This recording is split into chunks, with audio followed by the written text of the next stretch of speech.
What happens when the owner of a trendy lounge puts on an apron and realizes his staff is more interested in pouring drinks than protecting lives?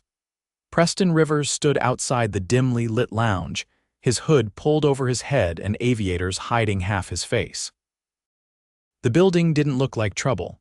From the outside, it looked like everything he'd worked for: classy, popular, and alive.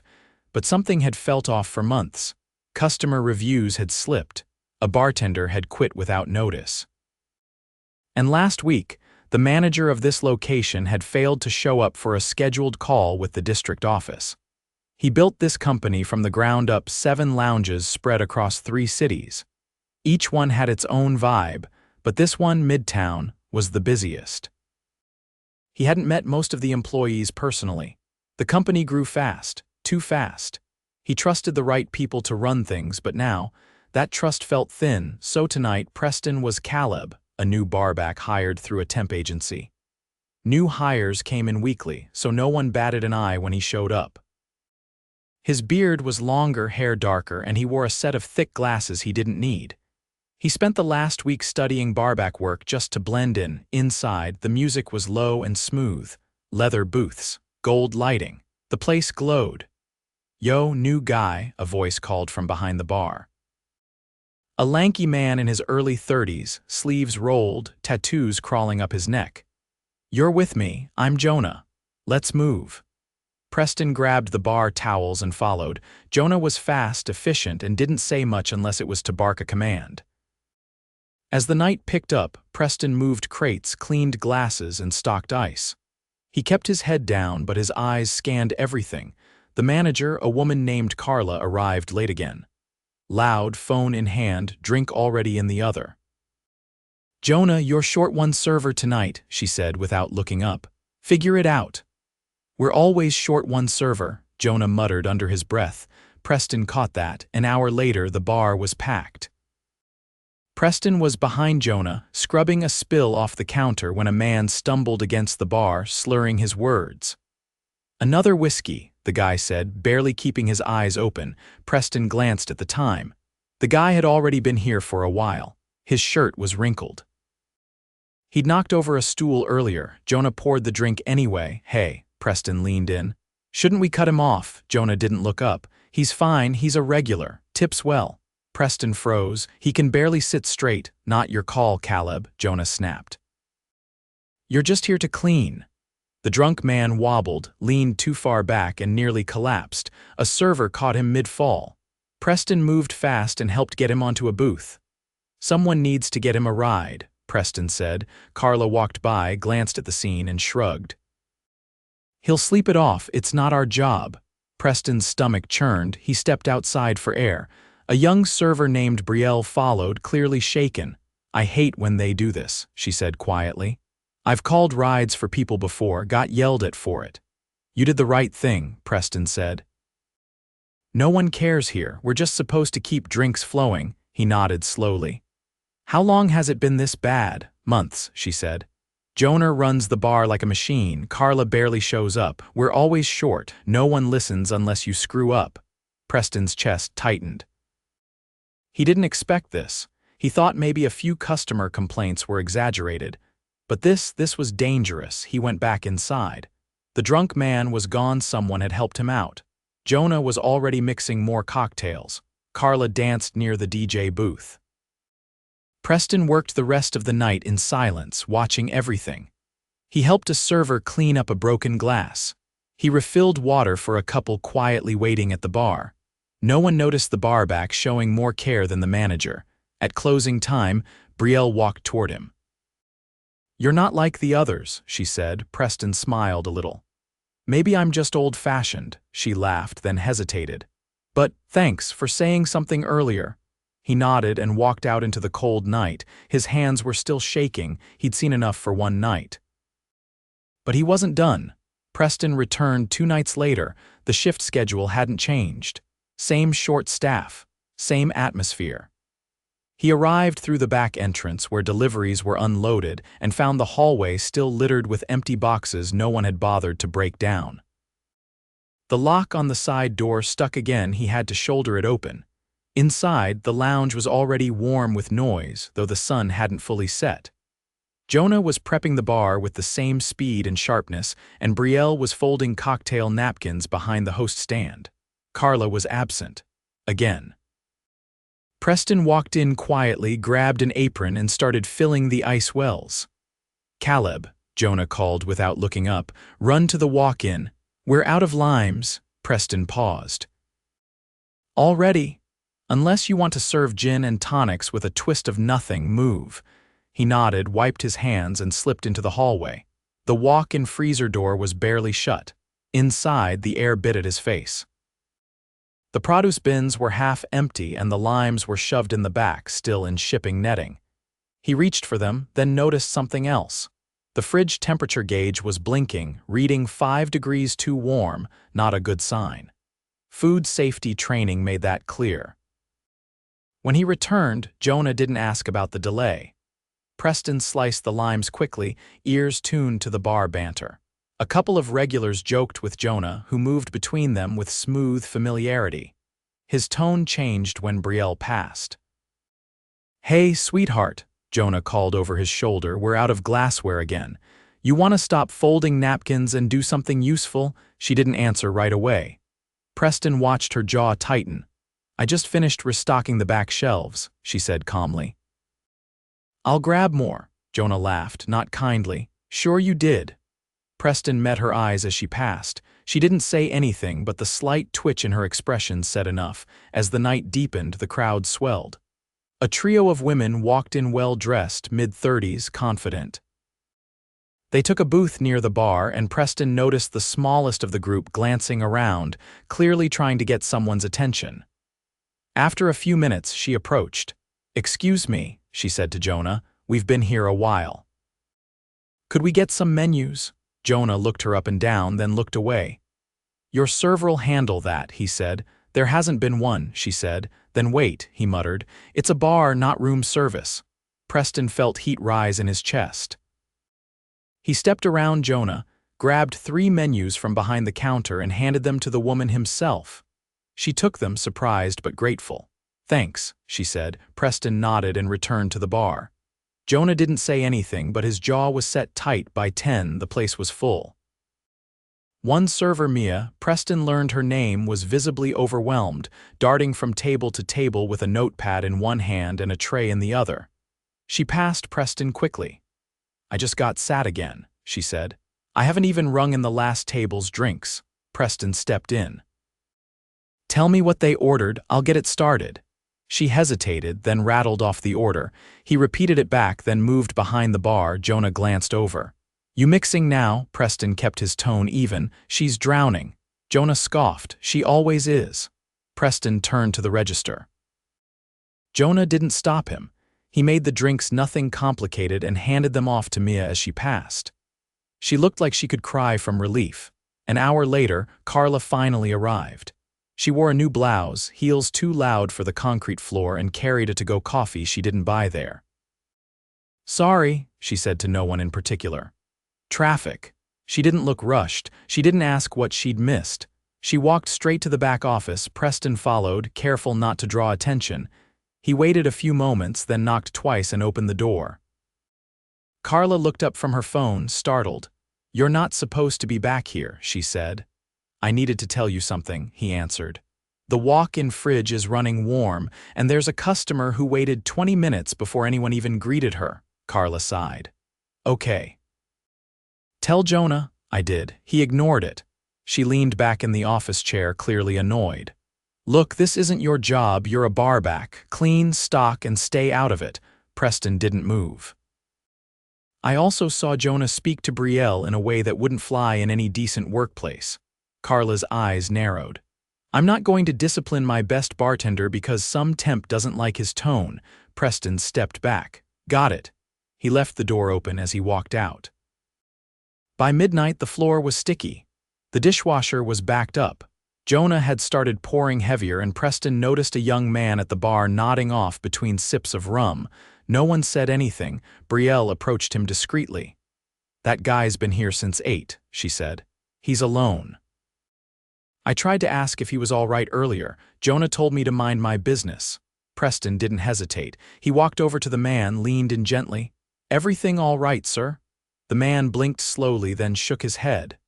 I think I need to go, he mumbled. Preston helped him up, careful and calm. Brielle grabbed his coat. Together they walked him outside. Preston called a rideshare on his phone and waited with him until it arrived. When he stepped back inside, Jonah was waiting. You don't get to make those calls, he said tightly. You're not in charge. Preston stared at him. No. But I know when someone's about to fall off a bar stool. Jonah didn't answer. He turned and slammed a shaker into the sink. The rest of the shift passed in a slow, uncomfortable drag.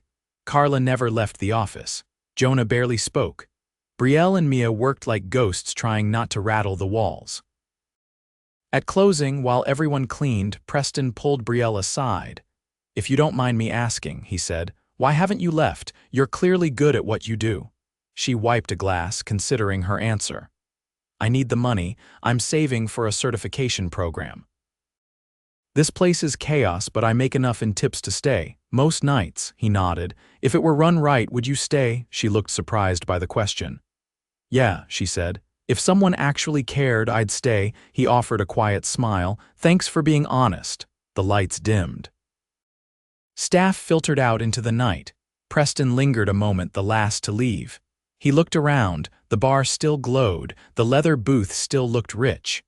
But the rot was clear now. It wasn't just about overpouring or being short-staffed. It was about what they tolerated, who they protected, and who they ignored. He stepped outside, pulled the hood over his head again, and walked into the cold. Saturday night came fast, and Preston knew it would be the real test. Weekends at Midtown Lounge weren't just busy, they were storms. By 8, the line outside curved down the block. Inside, the bass was already rolling through the floor and every table was booked. Preston arrived early. He wanted to see the setup from the start. Jonah was already behind the bar, flipping speed pourers into bottles like it was muscle memory. No greeting this time. Just a quick glance and a grunt. Brielle was resetting the bar trays with a clipboard in hand. Her eyes were tired, but she was focused.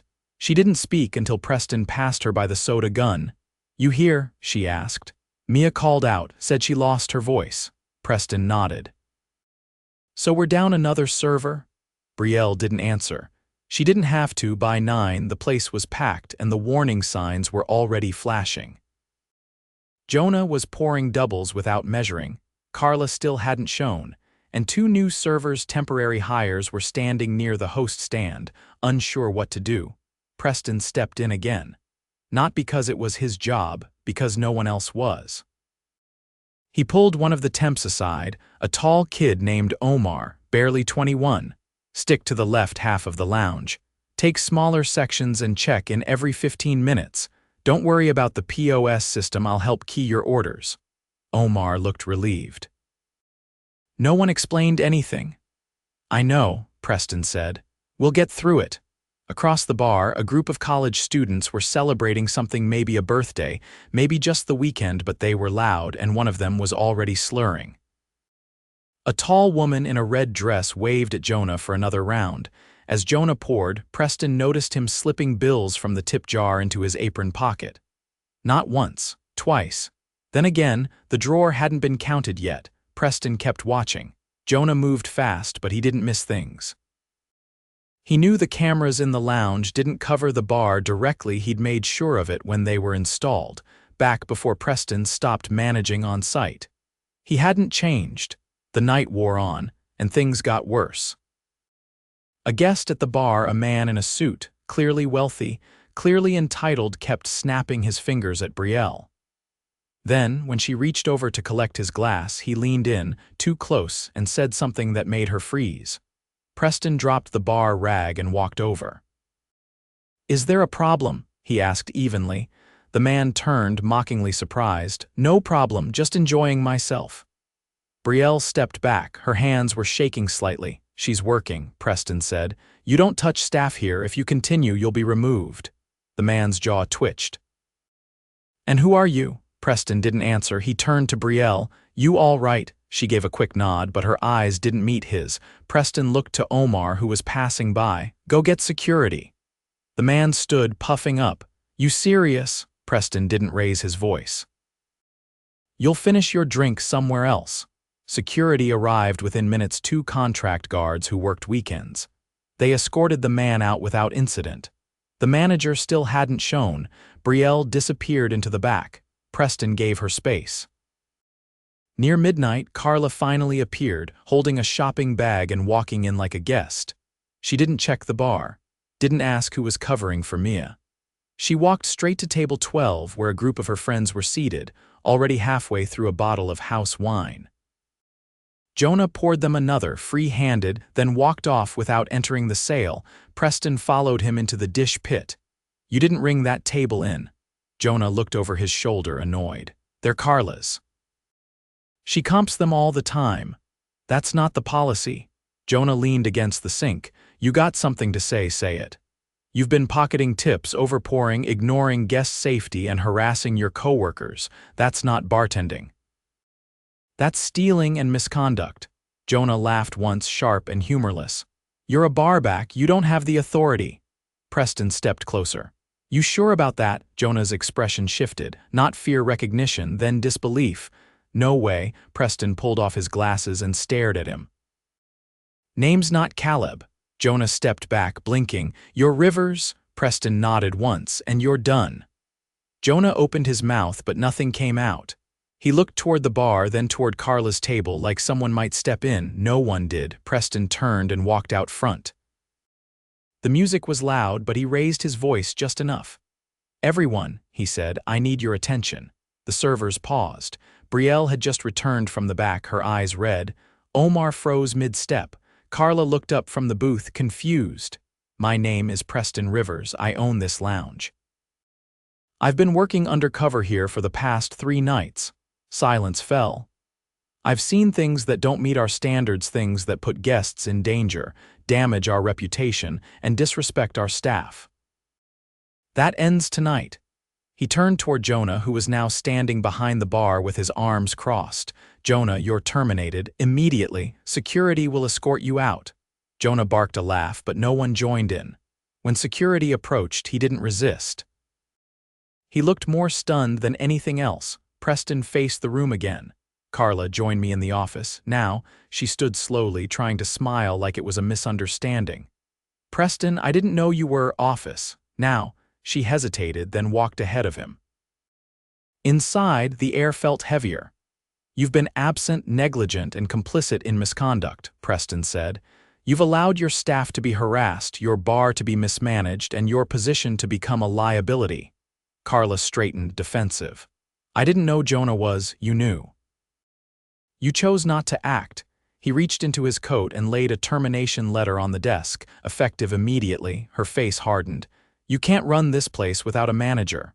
I don't plan to, he said, but I'll find someone who leads.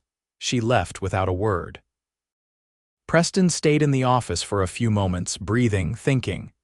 When he returned to the floor, the staff were still stunned, but something had shifted. The tension had cracked. He walked to Brielle. You deserve better than this, he said. She nodded, quiet. Starting tomorrow, he said, you'll be interim floor lead, full pay bump if you want it. Her eyes widened. Are you serious? You've done the job already. You just weren't given the title. She didn't speak, but her expression said enough relief, disbelief, and something close to hope. He turned to the rest of the staff.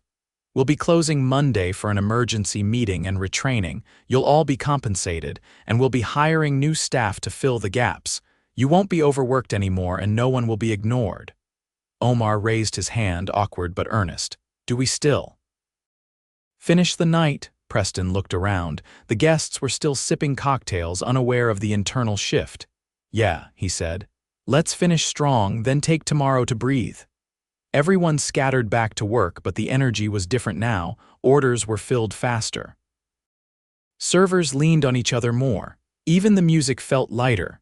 Preston stood behind the bar, not to watch but to help. He grabbed a bar rag and started wiping down the counter. No one told him to stop. The lounge was closed on Monday as promised. For the first time in months, its doors stayed shut on a weekday evening. No music, no lights, just a circle of chairs in the center of the main floor where Preston stood facing the remaining staff. The room was quiet except for the low hum of the ventilation system. Everyone had arrived on time. No one wore uniforms. They'd been told to come as they were, to talk, not to serve. Preston looked around the circle. Brielle sat a few seats to his left, notepad in her lap. Omar leaned forward with his elbows on his knees, eyes scanning the floor. A few of the newer hires looked unsure whether they were supposed to speak or just listen. "I'm not here to lecture," Preston began, "and I'm not here to pretend this place hasn't failed you, because it has." No one moved. They just listened. "I thought I'd built something that could run without me, that we had the right people in place to protect each other, but I let distance become silence. And silence became damage." He paused, letting it settle. "I saw people overworked, mistreated, and ignored. That ends now. But I can't fix this without your help, so today I'm listening." Brielle was the first to speak. "The biggest problem was pretending like things were fine. Even when we spoke up, nothing changed." Omar nodded quietly. "When you're new," he said, "you don't know what's normal. I thought maybe I just wasn't fast enough, but no one explained anything. No one gave feedback. It was just, don't mess up." Another server, Dana, hesitated before speaking. "Some of us picked up double shifts every week. Management called it team spirit, but it wasn't. It was burnout." Preston took notes as they spoke, not just complaints specifics, broken cooler seals, unpaid overtime, a pattern of favoritism that had gone unaddressed. "I want to make something clear," Preston said. "There's no expectation of loyalty to a broken system. If you stayed, it wasn't because you had to, it was because you believed this place could be better. That belief is the only reason we're still standing." He turned to Brielle. "You're stepping into a new role. I'm not handing you a mess, I'm giving you authority. You'll have hiring input, access to scheduling tools, and a direct line to me. No more gatekeeping." She blinked once, then nodded slowly. "I appreciate that, but I'll need training." "You'll get it," Preston said, "starting with management coaching this week." "You're not being thrown into the fire." Preston stood and walked toward the bar. "Let's talk logistics. We're hiring a full-time floor manager from outside, not a friend, not a regular, someone with hospitality leadership experience. They'll work alongside Brielle, not above her." He opened a binder and placed it on the counter. "Here's the new schedule structure. No more 12-hour shifts without breaks. No more under-the-table temp hires. We'll run lean but not reckless." Omar raised his hand. "What about safety protocols?" "I mean, what happens next time someone's too drunk to stand?" "We've partnered with a third-party safety consultant," Preston said. "Every employee will be trained in guest intervention. You'll also have direct access to a guest support app. No more waiting for a manager to make a call. If a guest is in danger, you act." Dana frowned slightly. "That's great, but what if someone retaliates? Like, what if a guest complains we were rude for cutting them off?" Preston nodded. "You'll be backed, every time. We're rewriting the handbook now, and it'll include written protection for any employee who steps in based on safety concerns. You won't be punished for doing the right thing." He paused. "Also, we're upgrading the camera system. No more blind spots. We'll have full coverage in key areas. That includes the bar." A hush fell over the room again. Everyone knew what that really meant. No more stolen tips, no more hiding behind a lack of footage. "What about staff feedback?" Brielle asked.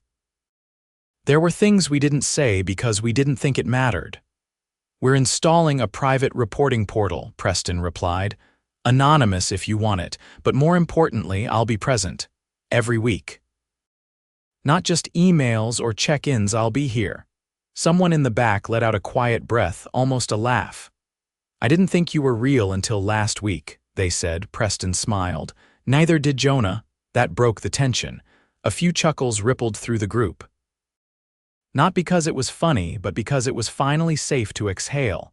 By early afternoon, the meeting shifted into planning. Teams broke into smaller groups: bar staff, floor servers, kitchen support. Brielle led her team through new section assignments, taking notes on who needed flexibility for school or child care. Omar helped set up the new inventory tracking app on everyone's phones. Preston floated between groups, not as a boss, but as part of the rebuild. Later in the back office, he met with Brielle alone. She stood by the desk, holding a printed schedule draft. "I don't want to burn out in this role," she said plainly. "I want to lead, but I can't be the bandage for every hole." "You won't be," Preston said. "You'll have the structure to lead, not to carry." She looked at the corkboard where old shift notes and expired licenses still hung. "I think we need to clear this out," she said. "Start fresh. Do it." "You don't have to ask." She smiled, not out of relief, but from knowing she had permission to make things better. That night, the lounge stayed dark, but the staff stayed late, not out of obligation. They cleaned, reorganized, and rebuilt. The old liquor order sheets were replaced with digital tracking. The dusty first aid kits were checked and restocked. Name tags were printed. A new phone line was installed at the host stand so no server would have to use their personal number again. Just before locking up, Preston stood at the front door and looked back. The space didn't look different, not yet, but it felt different. Like the air had shifted. Like the building had exhaled. He turned off the final light and stepped outside with Brielle. "You ever think you'd run a place like this?" he asked. "Not even once," she said, "but I always knew how it should feel." "How's that?" "Like we matter more than the drinks." Preston nodded slowly. "Then we're finally on the right track." They locked the door together, no fanfare. No spotlight. Just the quiet satisfaction of fixing what should have never been broken and the promise that, from now on, no one would be left to clean up in silence.